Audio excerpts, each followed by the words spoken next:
चलिए शुरू करती हूँ अपनी पहली लर्निंग वीडियो से। ब्रोकर में यूज़ करूँगी फायर्स। इसका रीज़न यह है कि इसमें सब कुछ वेल ऑर्गेनाइज रहता है।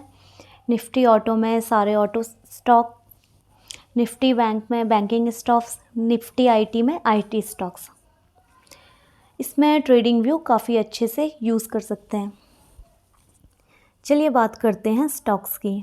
मैं बहुत सिंपल सेटअप फॉलो करती हूँ और मुझे कुछ ज़्यादा चीज़ें आती भी नहीं हैं और सीरियसली मुझे ज़्यादा कुछ सीखना भी नहीं है, क्योंकि इससे जो है ना काफ़ी कन्फ्यूज़न क्रिएट हो जाता है। स्टॉक्स में हम देखेंगे वॉल्यूम, ताकि हमें पता चल सके कि ब्रेकआउट फेक तो नहीं है। दूसरा मैं यूज़ करूँगी वीवैप। वीवैप होता है वॉल्यूम वेटेड एवरेज प्राइस।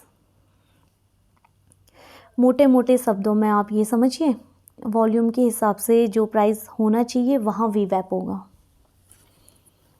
इसका मतलब है गिरता हुआ प्राइस हो या उठता हुआ प्राइस हो, वो वीवैप के पास एवरेजिंग के लिए ज़रूर आएगा। तीसरा मैं यूज़ करती हूँ बॉलिंजर बैंड।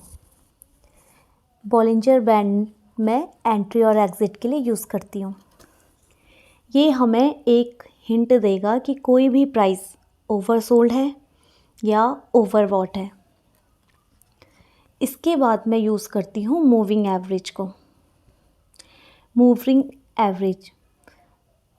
एवरेज की वैल्यू हमारी रहेगी 5 और उसका नेचर होगा एक्सपोनेंशियल। एसएमए की जगह ईएमए का प्रयोग इसलिए किया जा रहा है, ये करंट प्राइस को ज़्यादा वेटेज देता है। चलिए आ जाते हैं आज के चार्ट में। यहाँ पर मैंने प्लॉट किया है वीवैप, वॉल्यूम, बॉलिंजर बैंड और ईएमए। जब सुबह मार्केट खुलता है तो हम देखते हैं विप्रो का प्राइस अच्छे वॉल्यूम के साथ ऊपर चढ़ता जा रहा है, लेकिन ये लगातार इस तरह से नहीं चढ़ सकता क्योंकि वॉल्यूम लगातार कम होता जा रहा है। वॉल्यूम कम होना पुष्टि नहीं देता है स्टॉक को शॉर्ट करने की, लेकिन बॉलिंजर बैंड ब्लास्ट होता है और बैंड ब्लास्ट रहने के लिए स्टॉक में वॉल्यूम अत्यंत आवश्यक है। यहाँ मिलता है हमें दूसरा कन्फर्मेशन। तीसरा कन्फर्मेशन हमें देखना है 5 EMA का। लगभग सारी कैंडल 5 EMA को टच करेंगी। जहाँ पर कोई सडन मूव आएगा और कैंडल 5 EMA को टच ना करे और नेक्स्ट कैंडल उस कैंडल का लो ब्रेक करे तो हम शॉर्ट करेंगे। विप्रो में आज सेकंड कैंडल का लो ब्रेक होते ही ट्रेड दिया था। बात आती है अब इसको कहाँ पर बुक किया जाए, तो आपने बॉलिंजर बैंड के अपर बैंड पर शॉर्ट किया है। बॉलिंजर बैंड में अपर बैंड रेजिस्टेंस का काम करता है और लोअर बैंड काम करता है सपोर्ट का, और बीच वाली लाइन है 20 मूविंग एवरेज। मैं मैक्सिमम टाइम 20 मूविंग एवरेज पर बुक करती हूँ। आज का यहाँ पर बुक करने का रीज़न था, ये प्रीवियस डे क्लोजिंग के पास था तो स्टॉक यहाँ से सपोर्ट ले सकता था। दूसरा स्टॉक है take Mahindra.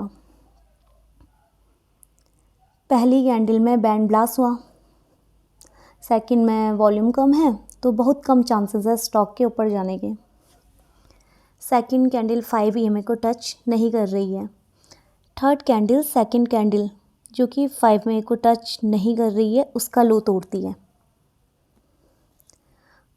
Cell signal activate होता है 1010 रुपये पर 1013 रुपये 50 पैसे के SL के साथ, और इसमें भी 1:2 का टारगेट मिल जाता है।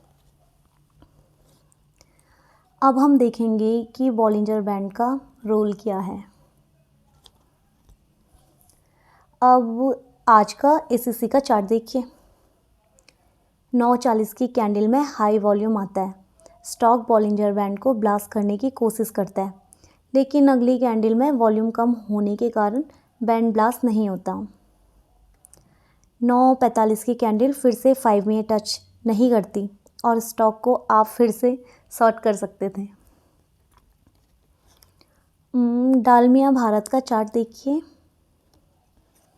उसका बढ़ता हुआ वॉल्यूम बैंड ब्लास्ट करता है और 9:40 के बाद कैंडल बैंड के अंदर क्लोज करती है। वॉल्यूम कम होता है और स्टॉक गिरता है। सेम चीज़ें आपको दिखेंगी बजाज फिनसर्व में। कमेंट कीजिए कौन कौन से स्टॉक में सेम सेटअप बनाए।